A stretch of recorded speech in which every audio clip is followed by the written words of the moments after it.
E aí, galerinha da Elisa, tudo bem com vocês? Estão ficando em casa, se cuidando, tudo direitinho? Eu espero que sim.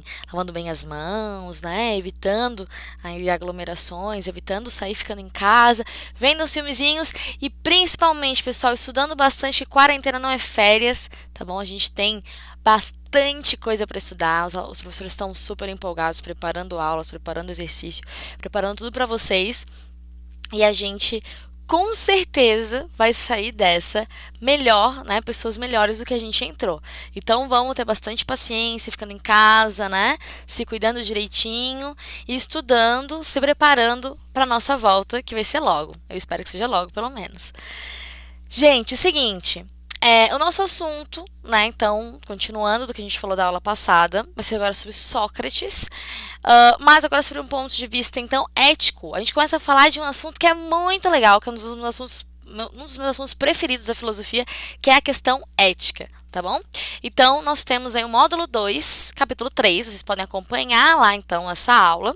E vamos, né, o que eu tenho acostumado a falar para os alunos que vêm para o plantão, vamos aproveitar aquilo que o EAD tem de melhor. Tá? Eu sei que tem um monte de coisa que falta, que o presencial é maravilhoso, que a gente se vê ali, né? É muito bom. Mas vamos aproveitar aquilo que tem de melhor, já que essa condição que a gente tem agora, e que isso é uma condição, é uma escolha que não depende da gente, uma coisa muito maior do que a gente mesmo. Então, aproveitem a possibilidade que tem de pausar a aula para copiar as coisas, para destacar as coisas no livro. Aproveitem a possibilidade de rever a aula se necessário.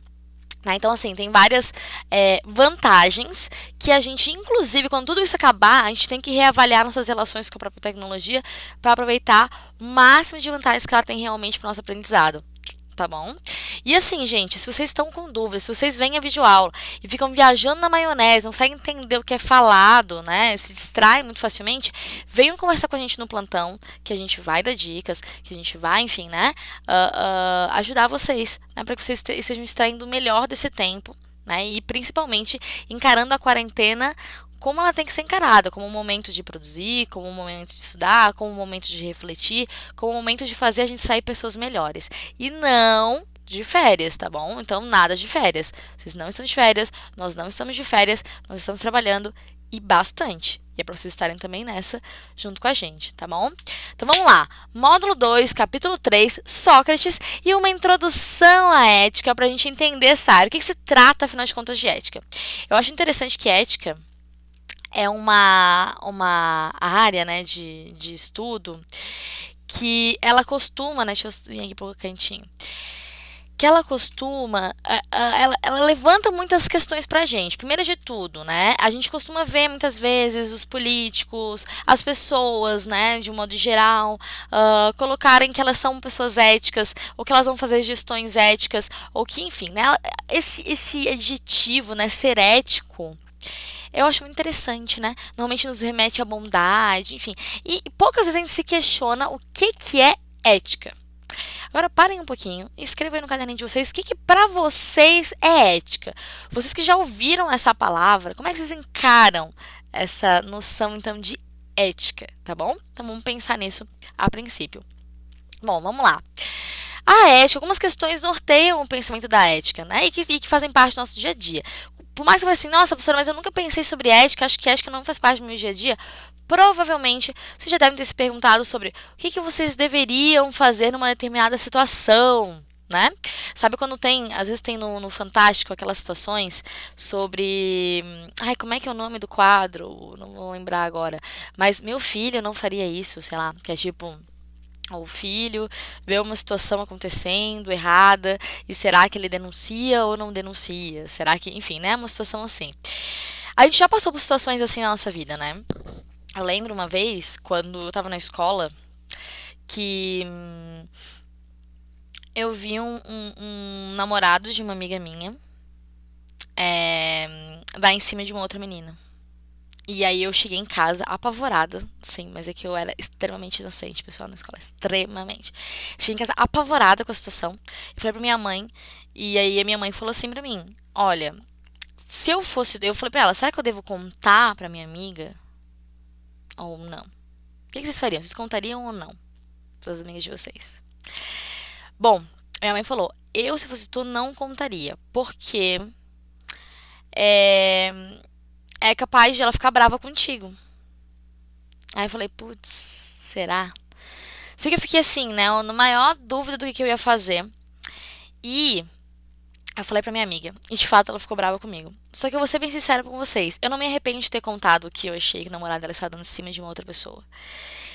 Porque eu gostaria que fizessem isso comigo. Eu gostaria que as pessoas falassem a verdade comigo. A verdade pra mim, né? Por mais que ela doesse. Então, o que acontece?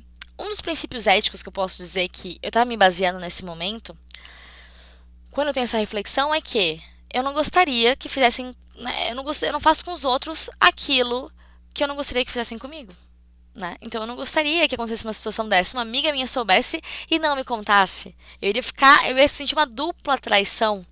Ou outras situações que a gente pode, né, observar nesse tipo de situação. Então, assim, vamos pensar essa noção do que, né, nós devemos fazer, ela passa pela nossa vida assim, né? A gente vai crescendo e isso vai se tornando uma constante maior ainda, né? Do que a gente deve fazer. A gente deve se omitir, a gente deve mentir, a gente deve falar a verdade, a gente deve. Enfim, né? Entre outras coisas. Então, essa é uma questão bastante ética. Como que eu devo agir, né? Como que eu devo reagir? Como que eu devo, né, lidar com as situações? O que é o bem? Porque normalmente, como a ética é associada às coisas boas, né, a ser uma pessoa boa, o que é o bem? O que faz de uma pessoa ser uma pessoa boa? Ou o que é o mal, né? O que eu devo evitar que é o mal, enfim. O que motiva as minhas ações? Será que as minhas ações elas têm um fundo que motive elas, né? Será que eu me motivo pelas emoções que me inclinam? Será que é a minha razão que me determina as minhas ações?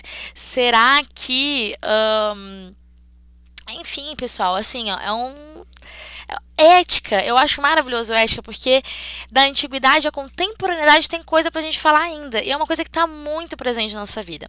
Tem um filósofo da modernidade que é o Descartes. Tem até um livrinho do Descartes aqui pra mostrar pra vocês. Esse aqui é o Descartes. Vocês vão conhecer ele esse ano ainda, e ele é um, provavelmente já ouviram falar do plano cartesiano, é desse menino também. O que acontece? O Descartes, ele vai falar numa das suas obras, que se chama Princípios da Filosofia, que a filosofia, a sabedoria, ela é como uma árvore, onde a raiz é a metafísica, ou seja, os questionamentos ali sobre corpo, alma, Deus, enfim. O tronco é a física, as coisas, né, materiais, concretas, e os galhos, as três áreas mais úteis aos seres humanos, que é a medicina, a mecânica e a moral. A moral, a ética, enfim, né? Dali que a gente colhe os frutos da sabedoria, na visão do Descartes. E realmente, né? Então, por isso que pensar a ética é pensar a filosofia sempre num campo prático, né? E isso é interessante da gente refletir um pouquinho a respeito. Bom, a gente já ouviu falar muito provavelmente de regras de etiqueta. Quando a gente fala de etiqueta, a gente está falando de uma ética pequenininha. E normalmente a ética ela não pode ter um sentido só pra gente, ela tem que ter um sentido coletivo. Como assim? Quando a gente tem aqui a etiqueta, né? A etiqueta é com relação à posição dos talheres. Quando a gente come e tal, ó, que tava bom, que tá delicioso, que não gostou, que terminou de comer. Pra mim, isso aqui era que terminou de comer, eu sempre vou deixar assim. Mas tudo bem, esse aqui eu terminei, a espera do próximo prato, né? A pausa, enfim. Entre outras coisas que vão estar apontadas ali. O que é importante? Normalmente, assim, isso aqui é uma forma da gente se comunicar com o garçom, por exemplo, sem necessariamente falar, tipo, tá delicioso, não gostei, não quero mais, né? É uma forma de me comunicar sem estar falando necessariamente. Isso aqui é uma forma de linguagem. A ética, do mesmo modo, ela é uma forma de linguagem por quê? Porque é uma coisa que a noção de certo e errado, ela tem que ser comum para pelo menos mais de uma pessoa, para que eu não tenha confusões. Pensa, se vocês já fizeram isso, mas isso é lamentável de se fazer, que é o quê? Puxar a cadeira quando um amiguinho foi sentar e um amiguinho caiu com a bunda no chão. Coisa horrível. Talvez quando vocês fizeram isso, vocês se divertiram, as pessoas em volta se divertiram também. Porém, não é uma coisa certa a se fazer porque alguém se machucou. É interessante a gente reparar que eu não posso achar que um princípio ético, ele vai ser ético porque ele é certo pra mim. Ele tem que ter uma quantidade expressiva de pessoas considerando determinada coisa como certa, né? Ou como errada. Então, por isso, a ética, assim como a etiqueta é uma forma de comunicação com o outro, ela também tem que ter essa correspondência com o outro, tá bom? Então, a gente vê a partir desse ponto. que é ética, afinal de contas? Vamos para né, etimologia da palavra, vamos pensar primeiro de onde é que vem, né? Ethos, que significa hábito, costume, caráter, né? A ética, então, é a área da filosofia que vai refletir, né, criticamente sobre os princípios que norteiam a nossa moral, que norteiam, então, as nossas noções de certo e errado. Então, é uma das áreas da filosofia, né? E a moral é o sistema de conduta fundamentado nas regras e normas que as sociedades vão ter, que as pessoas vão ter, que as famílias vão ter, enfim, né? Que vão criar a partir daí os seus princípios morais a serem seguidos. De quem que a gente fala hoje? De Sócrates. O Sócrates, que está aqui, inclusive, o bonequinho do Sócrates. O Sócrates, pessoal, ele vai colocar pra gente, ele vai ter discursos da moral também, né? O Sócrates, como a gente bem sabe, ele faz uma mudança de um pensamento cosmológico para um pensamento antropológico. O que significa? Ele está pensando principalmente mais a coisa mais focada no ser humano e menos no que tem fora, né? Então ele vai partir primeiro sempre dos questionamentos mais relacionados ao ser humano. E o Sócrates traz pra gente a noção de bem e de mal, né, que são fatores importantes para a ética, como o mal sendo a ignorância e o bem o conhecimento. O que ele quer dizer com isso? Ele vai dizer que a gente não pratica o mal por uma intenção maldosa. A gente pratica o mal, na visão de Sócrates, pela falta de conhecimento. Vocês já ouviram uma música do rapper Criolo, rapper brasileiro, que se chama assim, Ainda Há Tempo. Se vocês não ouviram, pausem rapidinho aqui a aula e vão lá ouvir a música. E depois vocês voltam aqui. E aí eu vou explicar agora o que tem na música, tá? Então, chance de pausar a aula agora para poder ouvir a música no YouTube mesmo. Rapidão, vai lá. Tá, seguinte. Na música Ainda Há Tempo, do Criolo, ele vai dizer assim: as pessoas não são más, elas apenas estão perdidas. Ainda há tempo. O que ele está querendo dizer com isso? Que as pessoas, elas não têm intenção maldosa, que elas estão perdidas, que lhe falta conhecimento e que ainda há tempo de saber mais, de adquirir mais conhecimento. E esse conhecimento não é necessariamente um conhecimento acadêmico, tá, pessoal? É uma noção de conhecimento muito mais ampla para poder agir bem, tá certo? Então a gente iria desse ponto aqui no Sócrates. Bom, o que nós temos, então, é o mal quanto a ignorância e o bem quanto o conhecimento. Então, a assimilação da virtude, né, pelo conhecimento, o bem e a virtude são esses conceitos bastante relacionados, né? A ignorância como motivo do mal e a unidade formada pelas diferentes virtudes são os pressupostos, então, éticos centrais da filosofia de Sócrates. As virtudes, então, são todas as coisas que a gente pode referir aos seres humanos como coisas que são boas, que são benéficas, então, né? Coisas que os seres humanos podem fazer como prática, então, aí com relação ao bem, tá bom? Então, a gente vê essa virtude e esse bem como o conhecimento, né? A definição da virtude como conhecimento ajusta-se, né, ao propósito de compreensão racional da vida humana e a natureza mesma do ser humano, do qual ela efetivamente procede. A virtude ela já estaria dentro da gente. Nós já seríamos bondosos por natureza para o Sócrates. O Sócrates ele acredita nas pessoas, gente. Olha que fofo. Ele acha que as pessoas elas são boas naturalmente, que elas erram mais por falta de conhecimento do que por necessariamente intenção maldosa. A gente sempre tenta ajudar. Às vezes a gente erra, mas a gente sempre tenta então ajudar. Dessa maneira, dizer que a virtude é conhecimento é o mesmo que afirmar que ela deve ser justificada e explicada pela razão, sendo ainda a forma mais elevada de saber, tanto por oferecer aos seres humanos o modelo para a correta condução de sua vida, quanto por proporcionar o entendimento, então, do seu sentido. Pessoal, algumas não, né? Várias partes desse slide eu peguei da página 56 do livro de vocês e eu recomendo que essas partes aqui vocês destaquem. É bem importante que vocês destaquem as partezinhas do livro. Vocês sabem quanto isso ajuda vocês a estudarem, a fazerem os exercícios, enfim, né? A entenderem o que é mais importante. Eu já destaco exatamente por isso, tá? Deixa eu vir aqui para baixo para não atrapalhar a visualização do slide. Bom, só que, né? É preciso, né, não só na vida, né, mas nas profissões, é preciso que as pessoas tenham conhecimento para elas exercerem uma profissão bem, né, uma função de um modo bom. Né? Então, para que uma viagem pelos mares ela se conclua sem transtornos, é preciso que o timoneiro saiba quais são os procedimentos apropriados para tal. Né? Do mesmo modo, a fabricação correta de uma mesa é possível pela sabedoria do artesão, pela sabedoria do marceneiro, de mandar muito bem naquela sua prática, né? E do mesmo modo, né, um médico no tratamento de uma doença, ele vai, né, ele precisa ter conhecimento, né, pessoal? Ele não pode ter achismo, ele não pode ter senso comum, ele precisa ter conhecimento daquilo para poder tratar alguém. Por isso é tão importante, né, que as pessoas elas tenham formação adequada para fazerem determinados tratamentos, né? A gente tem que observar e validar bastante essas coisas. Então, é observar as pessoas e suas funções, as pessoas que têm conhecimento exercendo as funções ali, então, que lhes são relegadas, tá bom? Então, assim, a gente vai ter essas situações aonde, se eu tenho conhecimento, a tendência é que eu vá agir de uma melhor forma, né? Um médico consegue cuidar muito melhor de vocês do que eu, que sou um professor de filosofia. Diferentemente que eu, né, enquanto professor de filosofia, consigo explicar filosofia, Sócrates, Platão, Aristóteles, muito melhor, muito provavelmente, do que médicos, né? Então, assim, nós temos as nossas competências e a gente tem que respeitar as competências então, de cada um, que são, por sua vez, importantes, tá? Só que, em todas as situações, o conhecimento ele é imprescindível para que as atividades elas se cumpram satisfatoriamente, para que a gente chegue aos resultados então esperados, né, necessários, só que não é uma garantia. Porque vocês podem dizer, tá, professora, mas tem médico que erra, tem professor que não sabe de tudo. Sim, exatamente. As pessoas não sabem de tudo. Lembra que o Sócrates fala que só sei que nada sei? Então sempre tem muita coisa a aprender ainda. Inclusive com os nossos erros. Os nossos erros, à medida que a gente descobre que a gente errou, é um aprendizado. Se nós sempre agimos da melhor forma que a gente julga, e a gente percebe que a gente errou, a gente não vai tornar errado daquele mesmo modo. Né? Errar uma vez é humano, a gente não vai errar novamente, porque a gente vai pelo caminho, então, do conhecimento. Quanto mais eu conheço, e também errar é uma forma de eu conhecer mais, né? Eu perceber que eu errei, vai chegar, então, a uma excelência na minha ação, tá?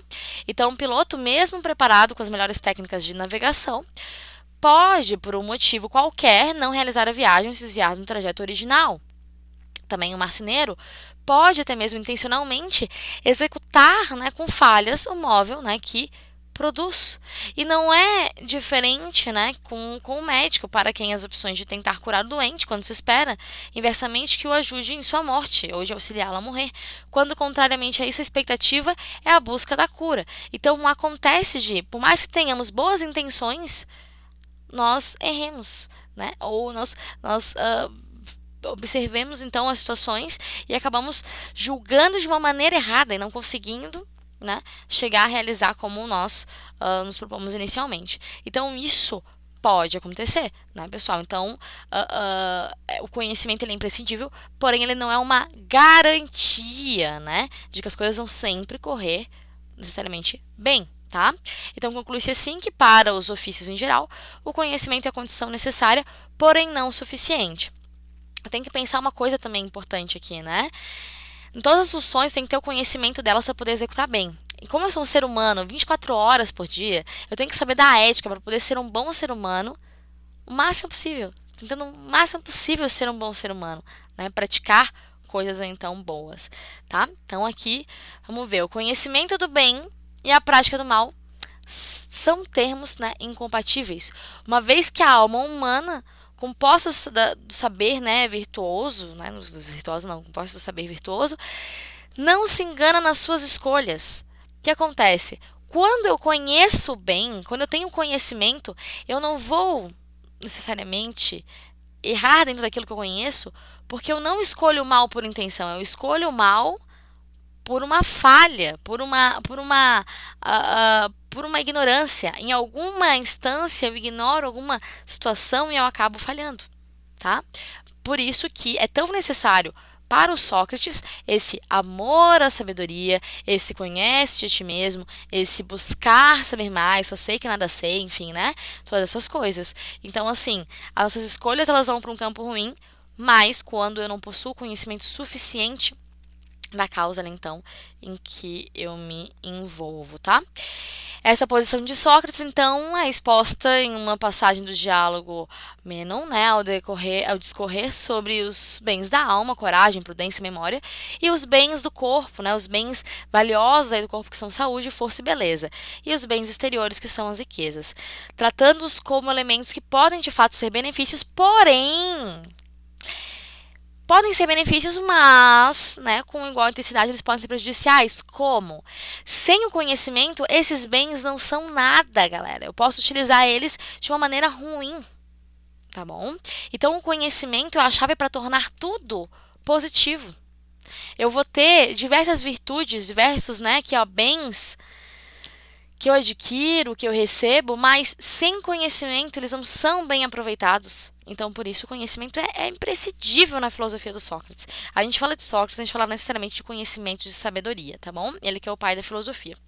Então, ele cita como exemplos a coragem, que desacompanhada da razão, né, desacompanhada do nosso entendimento, do nosso conhecimento, se transforma em perigo e expõe o ser humano, então, a numerosos e necessários riscos. Vamos pensar o seguinte: o Sócrates, ele valoriza tanto a razão que, olha só, a gente usa uma expressão que é assim, ó, se alguém te ofende, e aí, bom, tu ficou de vítima da história, mas aí tu vai lá e decide bater na pessoa que te ofendeu. A gente vai dizer o que pra ti? Fulano, tu perdeu a razão, tu fez errado. Então, é a mesma ideia aqui do Sócrates, que é perder a razão, essa racionalidade, ela é muito importante. É aqui que está o nosso conhecimento. Eu perder a razão, eu sair do prumo da razão, né, daquilo que a razão nos coloca, que o conhecimento nos coloca, se guiar emocionalmente, assim, loucamente, é eu estar agindo com ignorância, eu estar agindo, então, voltando-me, então, ao mal, né? Então, para eu agir bem, eu tenho que agir com razão, agir com conhecimento, tá bom? Falando nisso aí de ser ofendido, enfim, né? Quando a gente for falar do Platão, a gente vai falar do Sócrates sendo do Platão muitas vezes, porque é uma influência muito forte. Mas uma das coisas que é bem interessante que o Sócrates traz pra gente é que ele diz que é preferível sofrer uma injustiça do que cometê-la. Né? Então, quando eu falei essa questão ali da ofensa, de ser ofendido e reagir, o Sócrates sempre dirá que é preferível sofrer uma injustiça do que cometê-la. A consciência pesa muito mais daquele que comete injustiça do que aquele que sofreu a injustiça, tá bom? Então ele aponta isso pra gente. Pessoal, nossa aula já vai acabando. Deixa eu ver se eu me estendi muito. Ah, foi um bom tempo de aula, né? Porque às vezes eu ocupo bastante tempo de vocês. Então é o seguinte, uma questãozinha minha aqui, que não tá no livro, né? Uma coisa minha mesmo, pra vocês refletirem e responderem. A gente vai conversar sobre isso nos nossos plantões. Então, assim, quem tiver interesse, apareça nos plantões. Eu tô gostando de ver que tem bastante gente aparecendo nos plantões. E vamos propor essa discussão. Além das dúvidas que a gente tira nos plantões, vamos propor discussões também pra gente conversar, tá bom?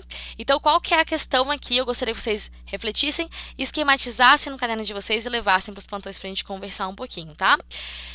Quais os princípios éticos que norteiam a sua vida? Vocês já pararam para pensar quais são os princípios éticos que norteiam a sua vida? Né? Quais? Eu falei ali, né? Uma coisa que eu vejo que me influencia muito, que é eu não quero fazer com o outro aquilo que eu não gostaria que fizesse comigo. Então, vocês podem pensar também quais são os princípios éticos que norteiam a vida de vocês nas situações. Ou, né, ali, ou o que não. Aí também, né, eu gostaria de saber o que ou quem influencia vocês eticamente. O que vocês acham que faz vocês formularem os pressupostos éticos de vocês? Também temos atividades do livro, né? Módulo 2, capítulo 3, páginas 77 a 6 e a 8 e a página 78 a 4. Tá bom, pessoal? Bons estudos, até mais, até a próxima!